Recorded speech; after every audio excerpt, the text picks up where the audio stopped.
বন্ধু, যেখানে ভক্তির শক্তি সবার ঊর্ধ্বে সেখানে ভক্তি রাস্তা বহু দূরে। বন্ধু বন্ধু ভারতের সব থেকে সুন্দর অঘরী চঞ্চল মাতা পৌঁছালেন মা কামাখ্যা শক্তিপীঠে। চঞ্চল মাতা বলেন মা কামাখ্যা শক্তিবিদ্যার সব থেকে বড় রাজধানী। এই মহাশক্তিপীঠ সেই শক্তিপীঠ যেখানে মা সতীর যোনি পড়েছিল, যার কারণে এখানে মায়ের জনরূপের পূজা করা হয়ে থাকে। মন্দিরের গর্ভগৃহে ফুলে ঢাকা প্রতীকের শক্তিকে সব থেকে বড় তান্ত্রিকের স্থল বলে মনে করা হয়।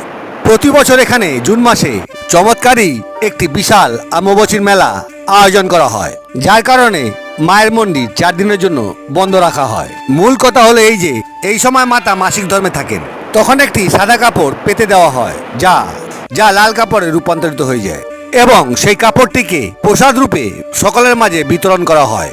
মেলা শেষে মা বাইরে আসেন এবং তাকে স্নান করিয়ে মন্দির যথারীতি পুনরায় খুলে দেওয়া